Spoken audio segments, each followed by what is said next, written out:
오늘 우리가 읽은 본문이 있는 사무엘상 6장 1절은 이렇게 시작을 하고 있습니다. 여호와의 죄가 블레셋 사람들의 지방에 있은 지 7달이라고 하고 있습니다. 이 7달이라고 하는 것은 법궤가 블레셋 땅에 머물렀던 전체 기간을 말하기도 하고요. 또 이제 이스라엘로 돌아가야 할 때가 되었다라고 하는 것을 의미하기도 합니다. 그런데 이 법궤가 블레셋의 지방에 있었다라고 하는 것은, 이 지방이라고 하는 말은 우리처럼 서울이 아니고 저기 경기도, 충청도 이런 데를 말하는 것은 아니고요. 이 말은 들판이라고 하는 뜻입니다. 즉 여호와의 궤가 7달 동안 들판에 있었다라고 하는 말이죠. 들판에 있었다라고 하는 말이 어떤 이야기입니까? 이 이야기는 들판에 방치되었다라고 하는 말이죠. 그들에게 있어서 이 자기들에게 가져오던 이 재앙을 어떻게 할 방법이 없으니까 이들이 이 법궤를 이리 옮겼다가 저리 옮겼다가 하거든요. 그런데 법궤가 가는 곳마다 재앙이 심하여집니다. 그러니까 이 법궤를 어느 한 도시 지역에다 갖다 놓지를 못하니까 그냥 들판에다 그냥 갖다 가버린 거예요. 아무도 없는 그런 들판에다가 그냥 방치해 놓은 것이지요. 그렇게 방치해 놓았다가 이제 그들이 이 자기들에게는 정말로 뜨거운 감자와 같은 이 법궤를 이제 돌려보내기로 그들이 이제 작정을 하게 되어집니다.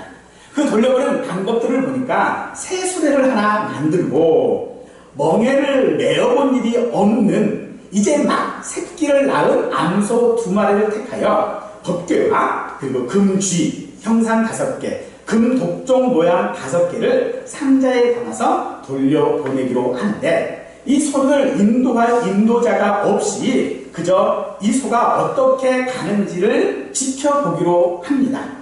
이 2마리의 암소는 곧바로 벳세메스로 올라가며 좌우로 치우치지 않고 바로 행하여 갔다라고 하는 것이 오늘 우리가 읽은 본문의 전체 내용입니다.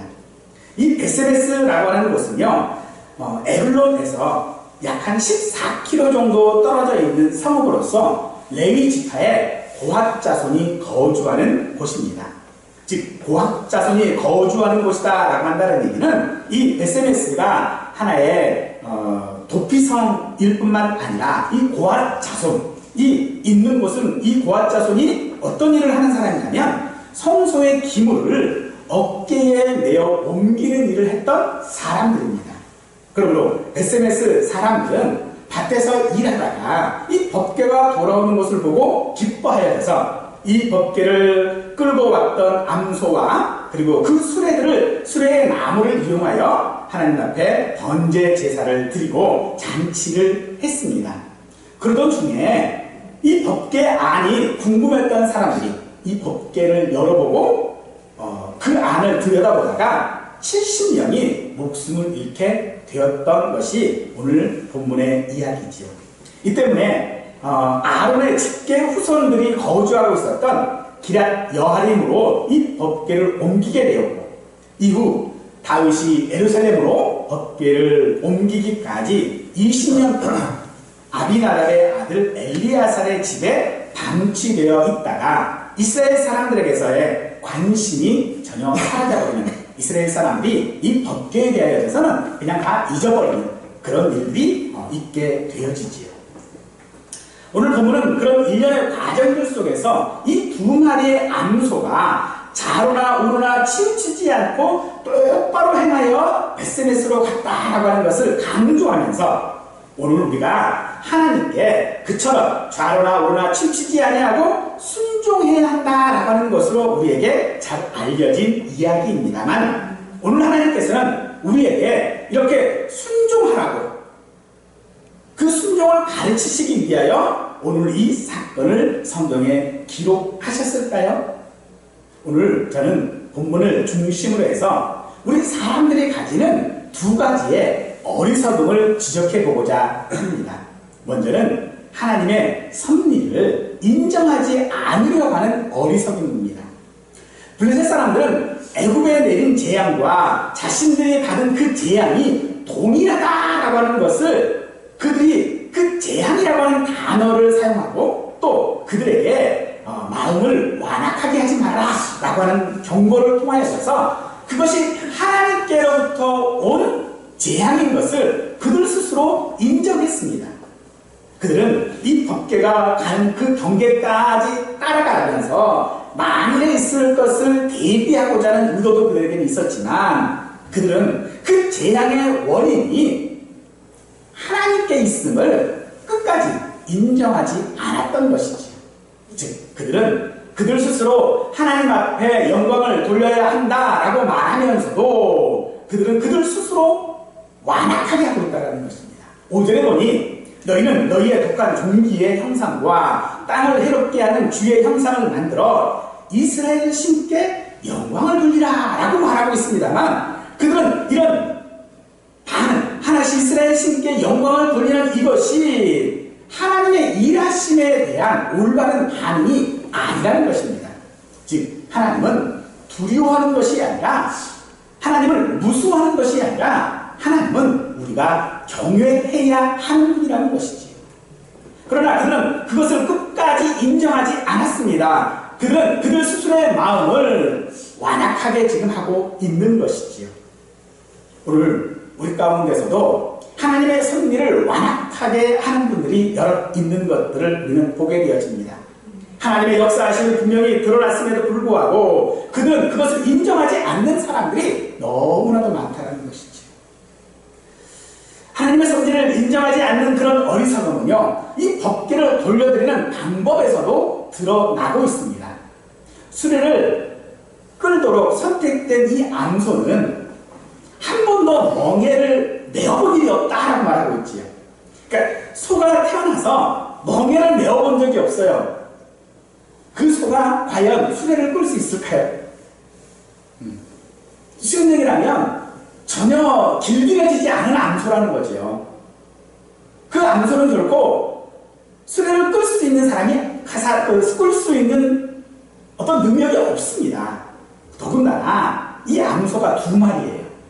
한 번도 끌어본 일이 없는 암소 2마리를 묶어놓고 그 2마리가 같은 수레를 끌게 만들면 이 2마리가 같은 마음을 가지고 한 곳으로 갈까요? 이건 뭐 도저히 불가능한 일인 거죠.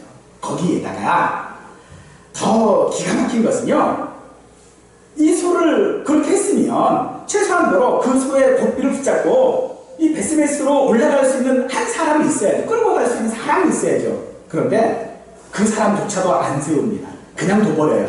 그래서 소가 마음대로 가도록 만드는 거죠. 그럼 소가 도대체 어디로 갈까요? 이 소를 보니 오늘 본문에도 송아지를 그 새끼를 어떻게 했다고요? 떼어 집으로 보냈다라고 그랬죠. 동물이든 사람이든 모성애라고 하는 것이 있잖아요. 그럼 이 소가 도대체 어디로 갈까요? 예, 새끼가 있는 그 자기 집으로 갈 수밖에 없어요. 이건 본능이에요. 이거 누구나 하는 본능이에요. 그런데 그렇게 만들어 놓고 지금 그들이 뭐라고 했어요? 만약 이 소가 베스메스로 그 본래 있었던 이스라엘로 돌아가면 하나님이 하신 일이고, 그렇지 않고 다른 데로 가면 이게 하나님이 한 일이 아니다라고 말하고 있는 거거든요. 얼마나 기가 막힙니까? 즉 이들은 오늘 그 암소의 본능적으로 뒤로 돌아갈 것이 분명한 것을 알면서도 그들은 말합니다. 하지만 이 암소가 어떻게 해요?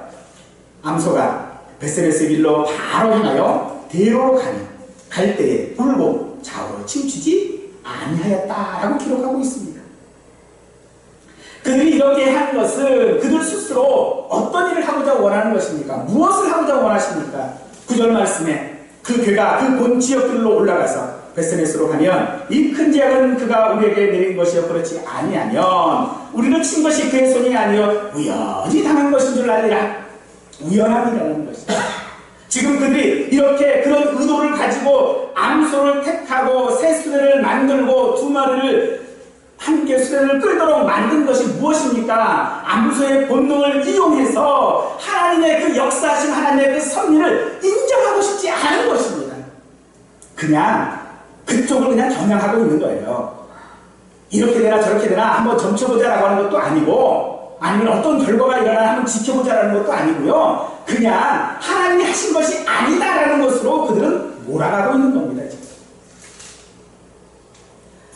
브레데 사람들의 이런 어리석은 생각들, 그들이 마치 하고 있는 이 일들이 그들의 어떤 종교 의식들을 확연하게 드러내면서 하나님의 그 섭리하심을 이용하고자 했던 그들의 모습들을 우리가 보는데, 하나님께서는 그런 그들의 그 생각들을, 그들의 그런 조치들을 하나님의 뜻을 완성하고시고자 그것들을 그대로 사용하고 계시다라는 것이죠.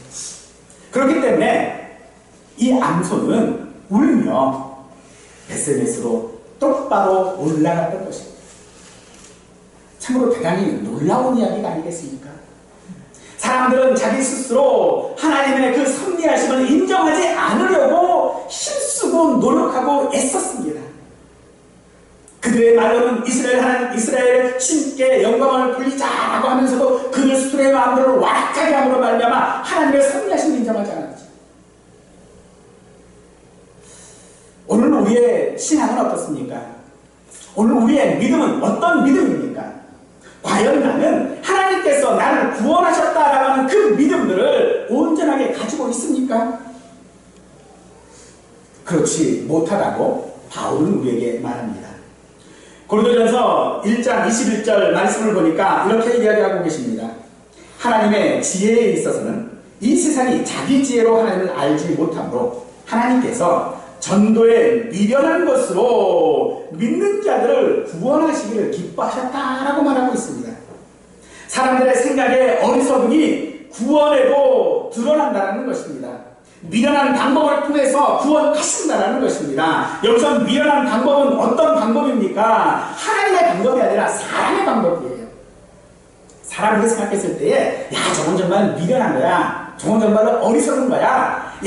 도대체 보이지도 않는 하나님을 어떻게 내가 믿을 수 있어? 나를 위해서 2000년 전에 한 사람이 죽었다는데 내가 그걸 도대체 어떻게 할 수 있어? 하는 그런 미련한 마음을 내가 가졌을 때에 그 마음을 이용하셔서, 그 마음을 활용하셔서 하나님은 구원하신다는 것입니다. 이게 우리에게 얼마나 놀라운 이야기인지 모릅니다. 바울은 우리의 그런 미련함을 이용하시는 하나님에 대하여서 계속하여서 27절 이하에 이렇게 말씀하고 계시죠. 그러나 하나님께서 세상에 미련한 것들을 택하사 지혜 있는 자들을 부끄럽게 하시려고 세상에 약한 것들을 택하사 강한 것들을 부끄럽게 하려 하시며, 하나님께서 세상에 천한 것들과 멸시받는 것들과 없는 것들을 택하사 있는 것들을 폐하려 하시나니 이는 아무일지라도 하나님 앞에서 자랑하지 못하게 하심이라 말하고 있습니다. 하나님께서는 우리가 하나님을 인정하지 않으려는 그 모든 방법들을 동원하여져서 오히려 하나님을 인정할 수밖에 없게 하시는 줄 믿으시기 바랍니다. 바로 그렇게 하나님께서 우리를 인정하게 만드십니다. 나의 그 연약함들을 통하여져서, 나의 그 부정함들을 통하여져서, 나의 그 거부하는 모습들을 통하여져서 하나님은 나에게 하나님의 살아계심과 하나님의 역사하심을 우리에게 보여주고 계시다는 것입니다. 그러므로 사랑하는 성도 여러분, 우리의 어리석음이 하나님의 섭리를 인정하지 않은 것으로 나타나지 않기를 간절히 원합니다. 아니, 오히려 내가 하나님의 그 섭리를 인정하지 않는다면 그것을 인정하지 않으면 않을수록 오히려 하나님은 내 마음 가운데서 더 크게 역사하시는 하나님이신 줄 믿으시기를 간절히 축원합니다. 아멘. 두 번째 어리석음은요, 보고자 하는 어리석음과 보고도 믿지 않는 어리석음입니다. 밭에서 일을 하다가 보니 이스라엘로 돌아오는 괴를 이스라엘 사람들이 보았습니다. 고핫 자손들이 보았습니다. 그래서 그들은 너무 기뻤습니다. 그리고 번제를 드리고 잔치를 벌였습니다. 그러나 그들에게는 여전히 어리석음이 있다는 것입니다. 하나님의 괴가 그들에게 돌아오고 있으면 괴가 돌아오는 것이 아니라 하나님의 영광이 돌아오는 것입니다. 하나님의 임재하심이 있는 거라는 것입니다. 그런데 그들은 무엇만 보고 있습니까? 돌아오는 괴만 보고 있는 것이죠. 그들의 어리석음이 나타나는 것은요, 그들이 오늘 지금 번제로 드리고 있는 것이 무엇입니까? 암소예요.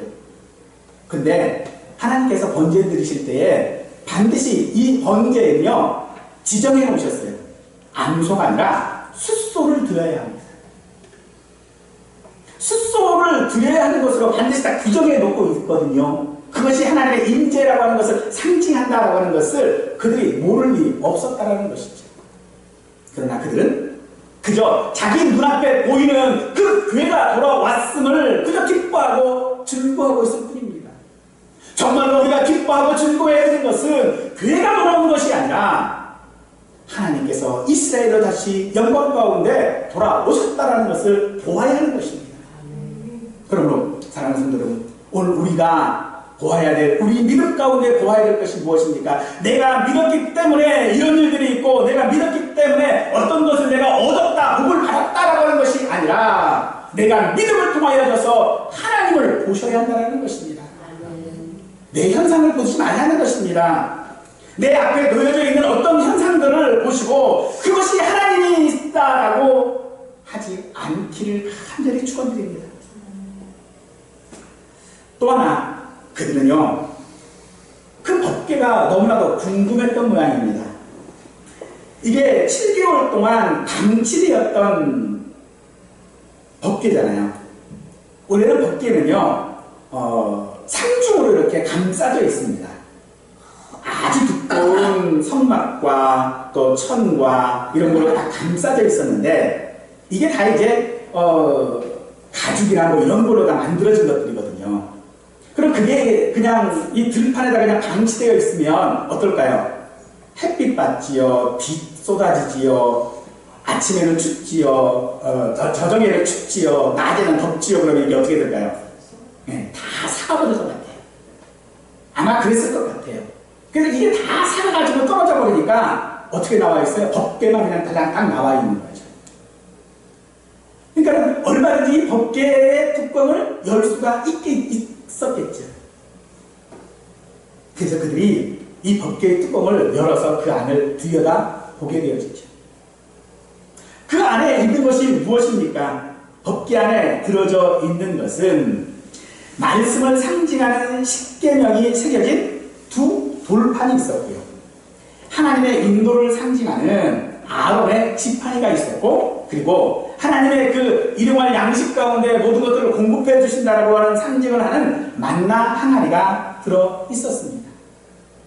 하지만 이것들이 법궤에 들어간 이유가 있어요. 이것들이 왜 법궤에 들어갔을까요? 왜 법궤에 들어가서 그것을 보지 못하도록 뚜껑을 닫아 놓았을까요? 지금처럼 유리로 뭘 만들 수 있는 시대는 아니잖아요. 백향목으로 만들었거든요. 거기에 금가 같은 것들을 쫙 펴가지고 겉에다가 쫙 붙여버렸어요. 그러니까 속을 들여다볼래야 들여다볼 수가 없는 거예요. 근데 그 속에 무엇이 있어요? 법궤와 지팡이와 그리고 만나 항아리가 있다라는 것을 자신들이 들어서 알거든요. 근데 왜 들어있는지를 그들이 생각하지 못하는 것입니다. 그것이 들어간 이유는요, 먼저 이 아론의 지팡이는 하나님의 인도하심을 거부한 상징이에요. 우리는 하나님의 인도를 필요 없습니다, 우리가 갈 길을 가겠습니다라고 했던 그 반역하는 곳에서 하나님은 아론의 지팡이를 쓰심으로 말미암아 하나님께서 인도하신다라고 하는 것을 상징시켜 주신 것이 바로 이 아론의 지팡이거든요. 두 돌판을 어떻습니까? 이 두 돌판은 첫 번째 돌판이 아니라 두 번째 돌판입니다. 첫 번째 돌판은 어떻게 됐죠? 이스라엘 사람들이 우상 숭배하다가 모세가 그 돌판을 깨뜨려서 그걸 갈아서 이스라엘 사람들이 다 마시게 버렸어요. 그리고 나서 두 번째 돌판을 가져갔거든요. 그러므로 이 두 번째 돌판은 무엇입니까? 하나님의 말씀을 거부하는 이스라엘 사람들의 모습들을 말하고 있는 것이죠. 만나는 어떤가요? 만나가 들어가 있는 항아리, 아시는 것처럼 이 만나는 새벽에 내렸다가 그리고 저녁이면 다 상해버리는 그런 신비한 음식입니다. 근데 그게 만나 항아리에 들어가 있어야 돼요. 그럼 그 음식이 그대로 있을까요? 없을까요? 네. 궁금한 거예요. 하나님께서 정말로 없이 우리에게 공급해 주시는 것인가? 이스라엘 백성은 그 만나를 먹으면서도 어떻게 했습니까? 불평했어요. 야, 우리 만나에 대해서 우리 못 먹겠다. 야, 신물 난다. 그리고 야, 고기 좀 먹게 해주십시오라고 했지요. 그게 그 반역의 상징이 만나 항아리인 것이죠. 그러므로 이 법궤 안에 들어가져 있는 것은 무엇을 이야기하고 있습니까? 우리 사람들이 가지고 있는 하나님을 거역하고 하나님을 인정하지 않으면은 죄악들이 그 속에 들어가져 있는 것입니다. 그런데 하나님께서는 그 죄악들을 어떻게 하셨어요? 뚜껑으로 덮으셨죠. 그래서 그 뚜껑의 이름이 뭐라고요? 시은좌라고 이야기합니다. 시은좌, 은혜를 베푸는 자리라는 것입니다. 그래서 하나님께서는 그 죄악들을 그 안에 닫으시고 뚜껑으로 닫으시고 그 안에 은혜를 베풀어 주시는 것이죠. 그리고 그 안을 들여다볼 것이 아니라 무엇을 보아야 합니까? 은혜를 보아야 하는 것인데 그들은 무엇을 자꾸 보려 합니까? 그들 속에 있는 죄악들을 보고 싶어 하는 것이죠. 물론 인간적으로 본다면야 얼마나 궁금했겠을까요? 이야기로만 듣던 것이고 그것이 지금 눈앞에 있으니 이게 안 열어볼 수가 없잖아요. 정말 이게 열어보고 싶었을 거예요. 근데 누군가가 한 사람이 아마 용기를 냈던 것 같아요. 열어봤지요. 근데 그건 용기가 아니지요. 하나님께서는 이 법궤에 대하여 말씀하실 때에 뭐라고 말씀하고 계십니까? 이 법궤는 보지도 못하게 하셨어요. 너희는 보지도 말아라. 만지지도 말아라. 이게 법궤입니다. 근데 보는 것도 고사하고 이제 그 뚜껑을 열고 그 안까지 들여다보았으니 이게 도대체 무슨 일입니까? 이것은 곧 하나님의 임재, 그 법궤라고 하는 것 자체가 하나님께서 우리에게 은혜를 내리신다라고 하는 그 임재의 상징이라고 하는 것을 그들은 인정하지 않는 것입니다. 즉 그들은 지금 자신들이 하나님의 임재를 보았음에도 인정하지 않았고 하나님의 임재가 자기들 가운데 있음을 보고자 했다는 것입니다. 즉 다른 증거를 원하는 것이죠. 내가 믿었는데 내 믿음에 대한 증거를 하나님께서는 분명히 내 마음 가운데서 확신 가운데서 주셨음에도 불구하고 우리는 항상 무엇을 요구합니까? 하나님에게 증거를 좀 주십시오라고 요구하지 않습니까? 우리가 요구하는 증거가 도대체 무엇입니까? 이스라엘 백성들이 오늘 하나님 앞에 요구했던 그 요구가 무엇입니까?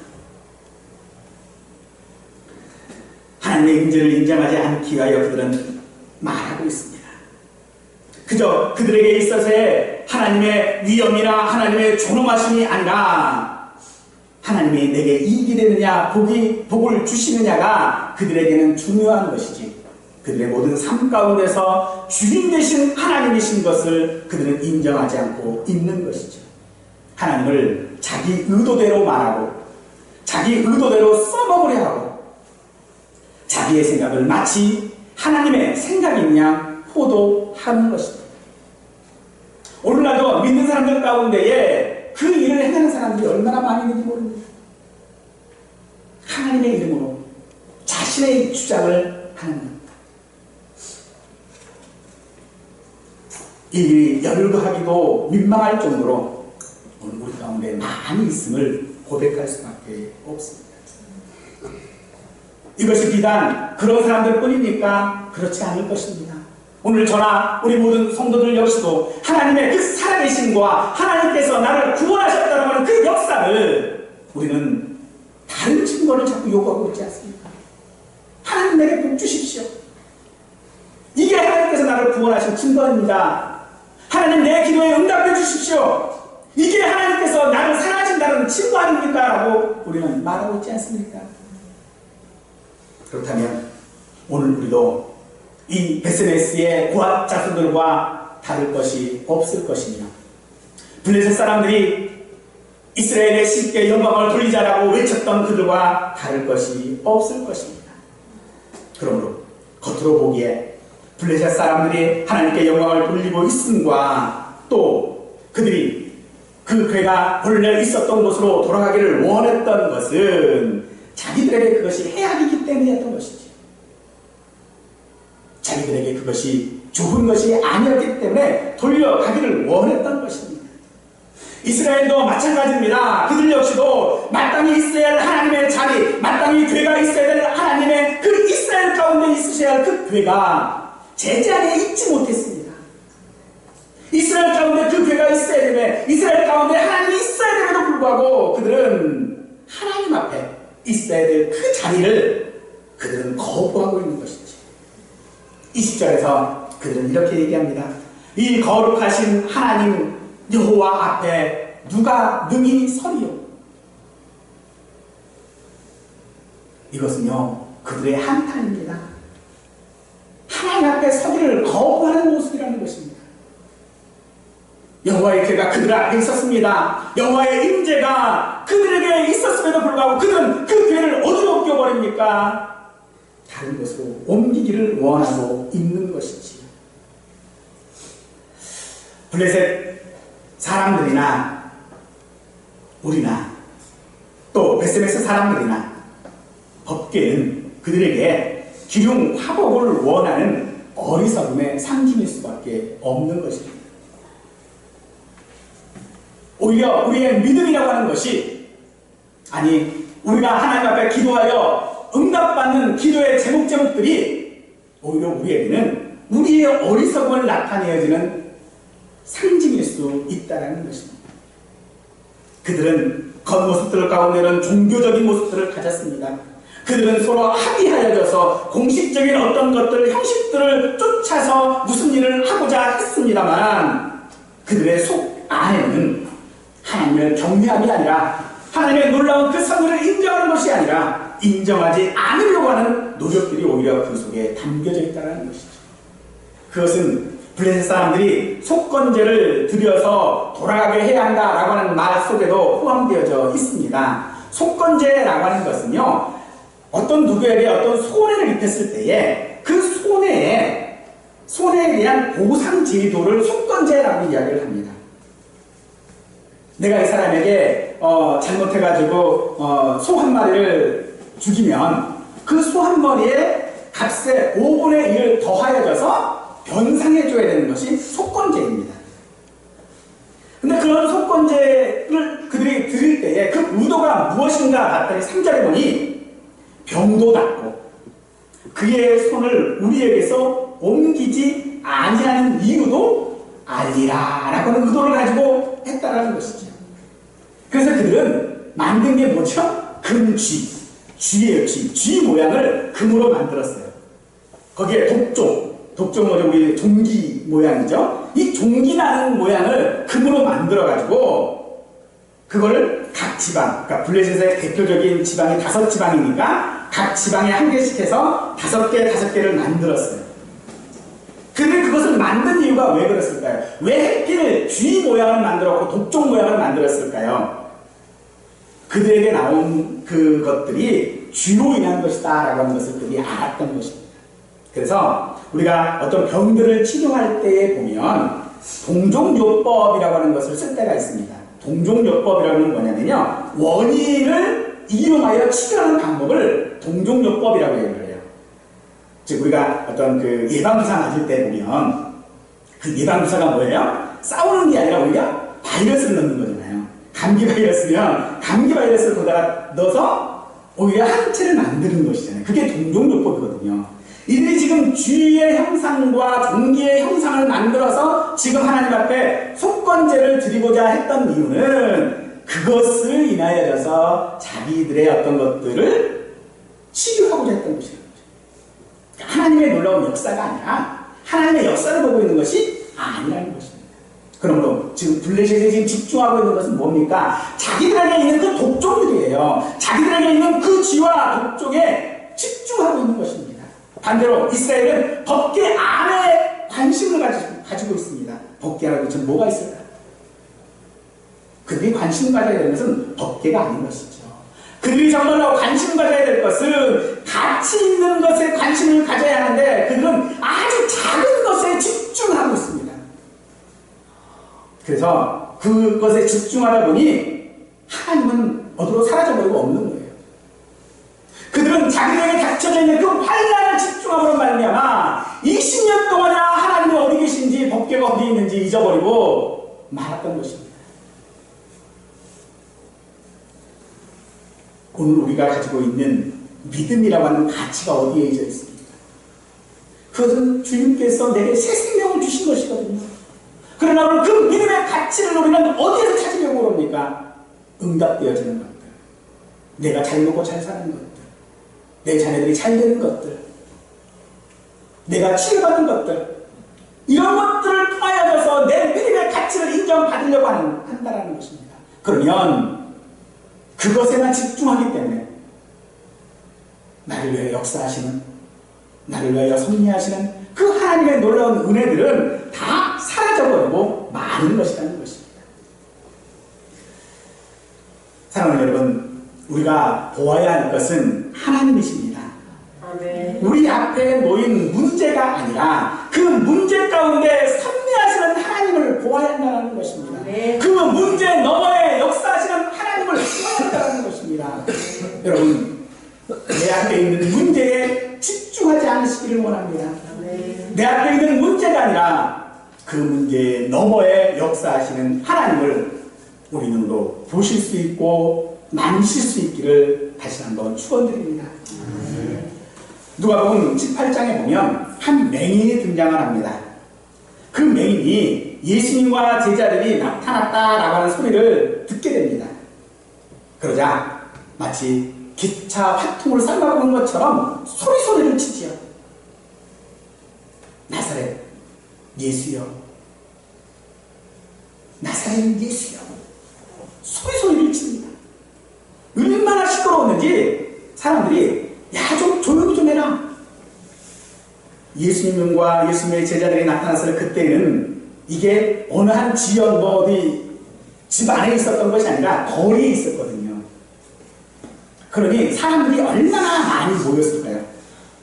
영국의 런던에 그 BTS가 공연을 한다고 그러는데 그 공연 보러 아주 난리도 아니랍니다. 얼마나 많은 사람들이 모이는지 교통이나 마비될 지경까지 놓여져 있다고 그래요.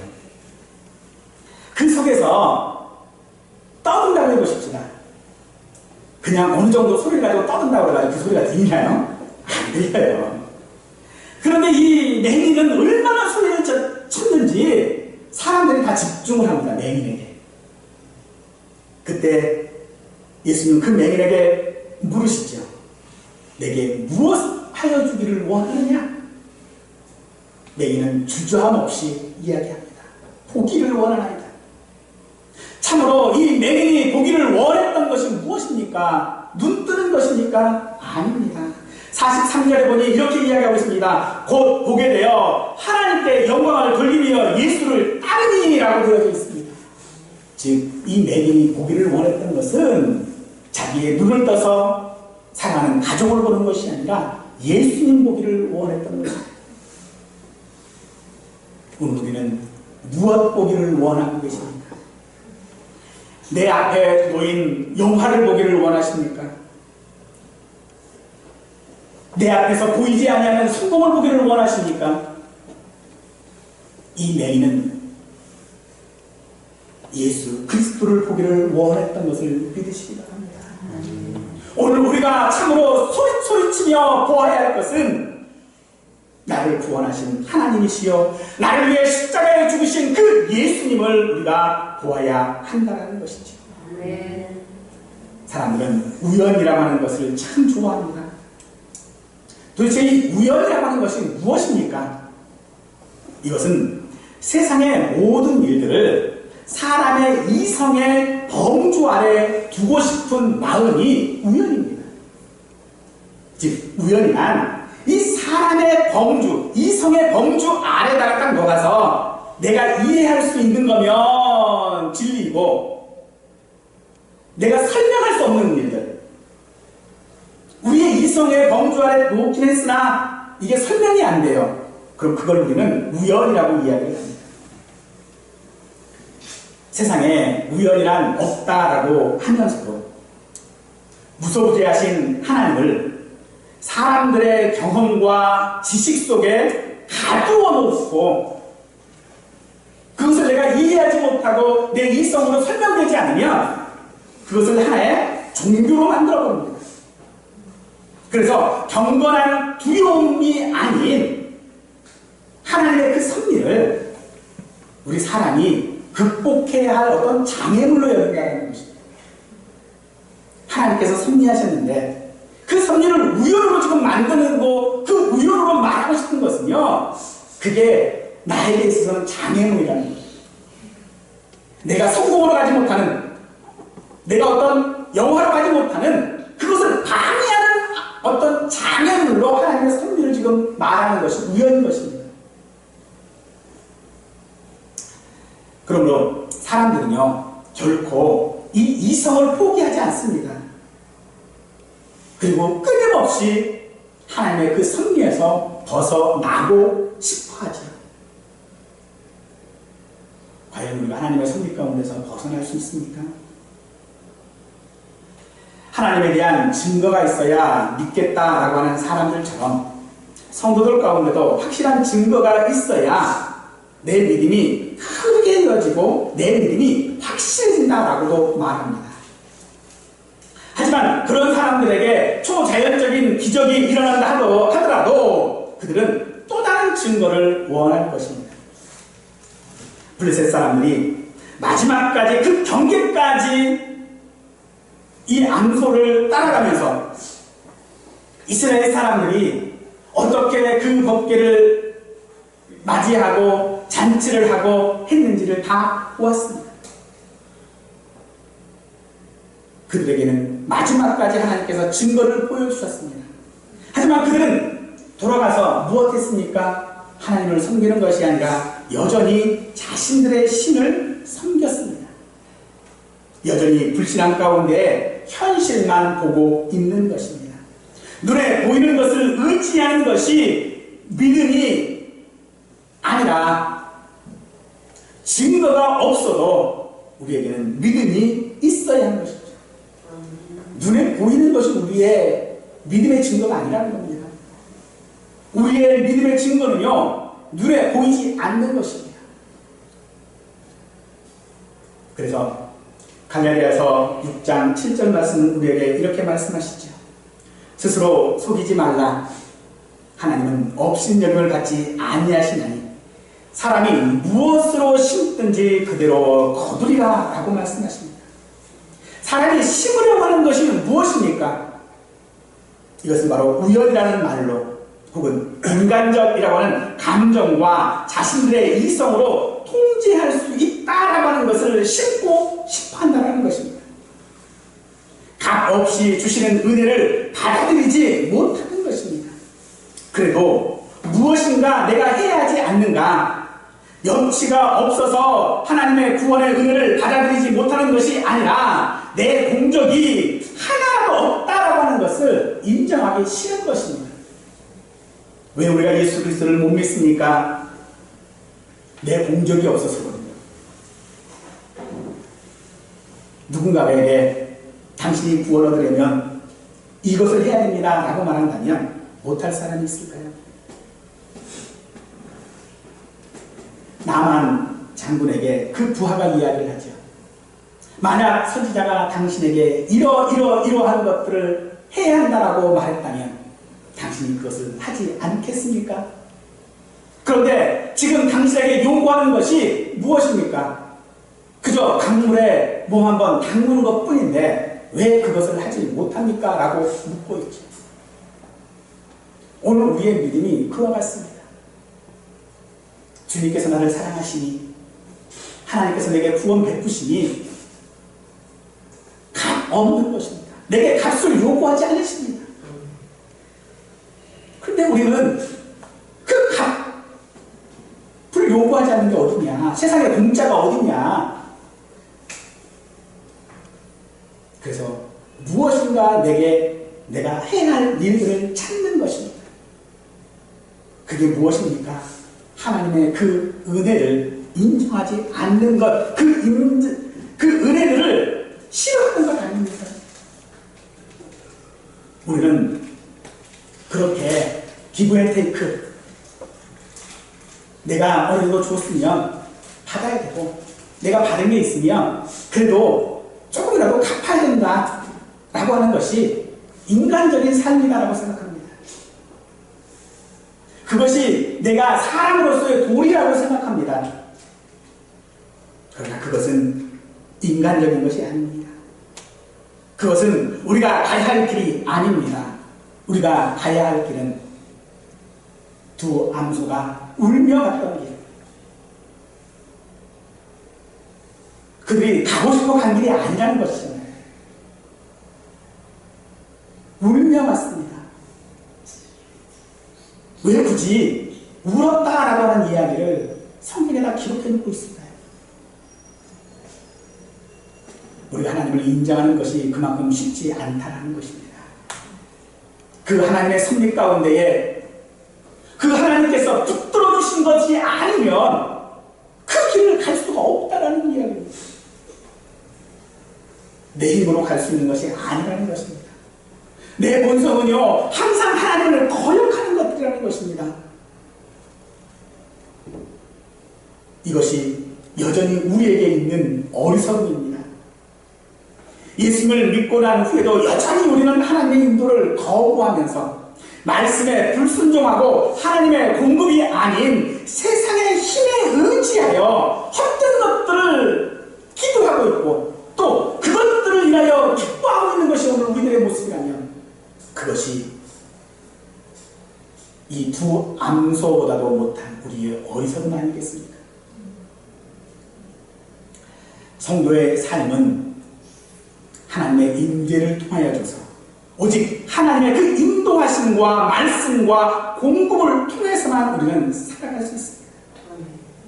그러므로 우리의 믿음이 올바로 되려면 우리 눈앞에 있는 것들을 갖기 위한 믿음들이 아니라 내 삶을 통하여 역사하시고 섭리하신 그 하나님의 인재를 더 깊은 경외함과 순종함을 통하여서 내 삶의 전체로 확장시켜야 하는 것입니다. 어느 한 부분들이 아니라 내 삶의 부분들이 아니라 그 부분들을 넘어서 있는 그 한 전체의 삶을 통하여서 하나님이 나와 함께 하시고 오늘 내 인생 가운데에 내 삶 가운데에 임재하고 계심을 우리는 날마다 인정하고 나갈 때에 주님은 우리에게 더 큰 은혜를 베푸실 줄 믿습니다. 오늘 그런 임재의 은혜를 경험할 수 있는 우리 모두가 되시기를 간절히 축원드리겠습니다.